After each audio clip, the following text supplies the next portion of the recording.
East Island, or Rapa Nui, as it's known to its indigenous people, presents one of archaeology's most enduring enigmas: the construction and purpose of the monumental Moai statues that dot its coastline.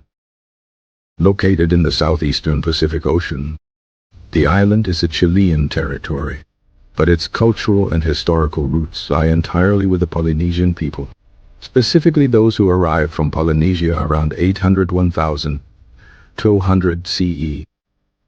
The island itself is a volcanic island, formed by three volcanoes, Terebaka, Poik, and Ranokau, creating a relatively small landmass of just 63.6 square miles, 165 square kilometers.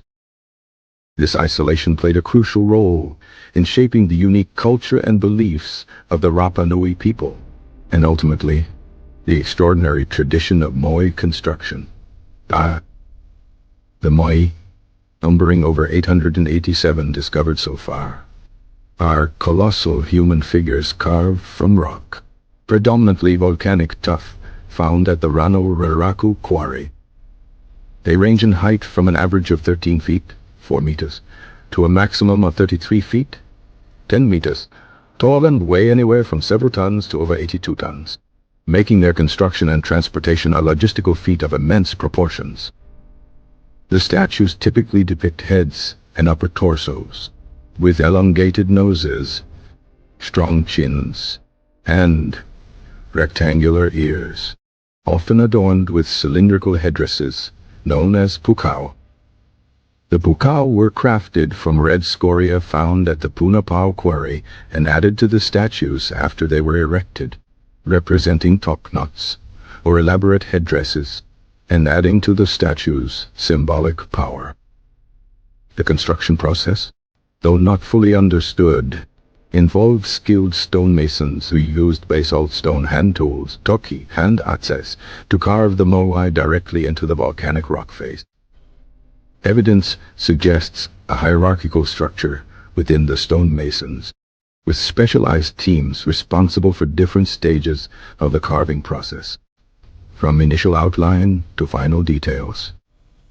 The Rano quarry itself is the most significant archaeological site on Easter Island, containing hundreds of Moai statues in various stages of completion, providing a unique glimpse into the carving process.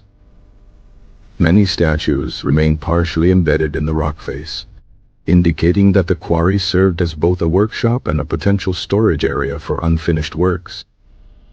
The transportation of these massive statues from the quarry to various Ahu ceremonial platforms around the island is arguably the most perplexing aspect of the Moai mystery.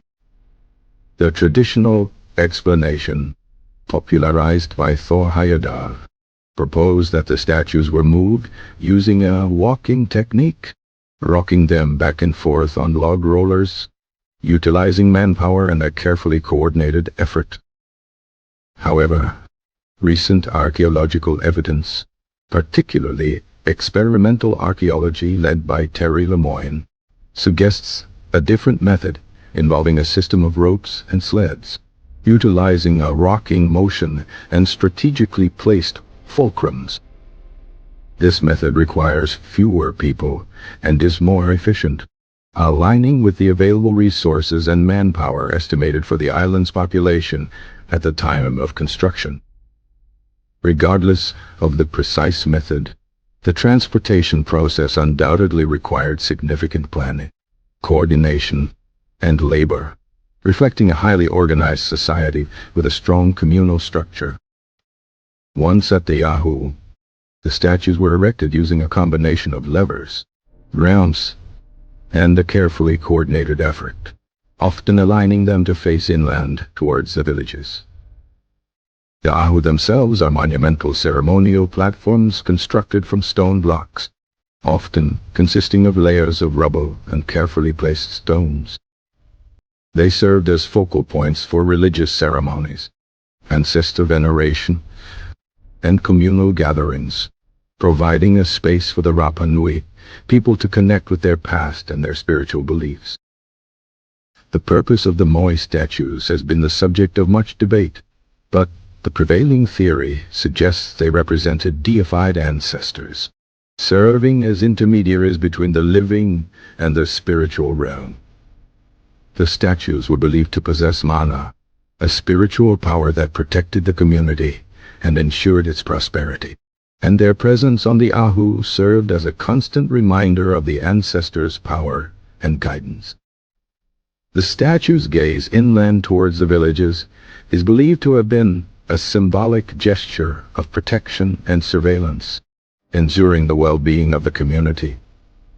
The eyes of the Moai, crafted from white coral and obsidian, were considered particularly important, bestowing life and mana upon the statues.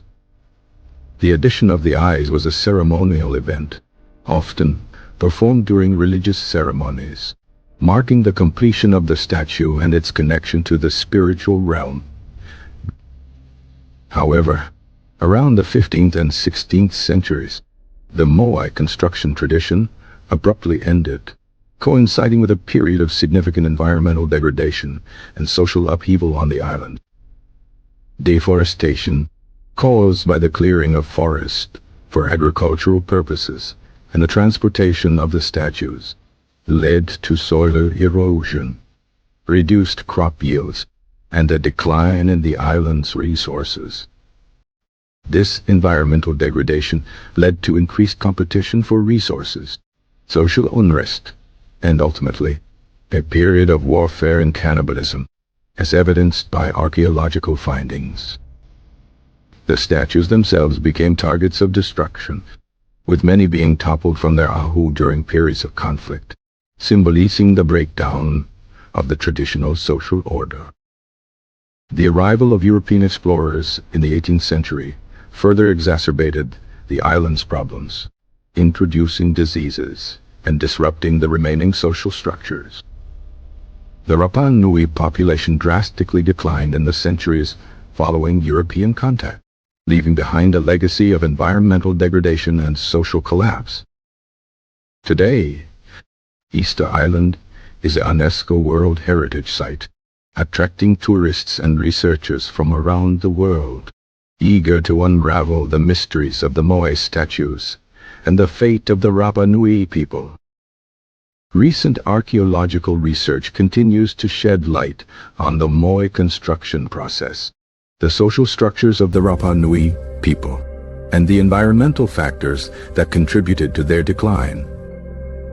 The story of Easter Island serves as a cautionary tale about the importance of environmental sustainability, responsible resource management, and the consequences of unchecked population growth and social conflict.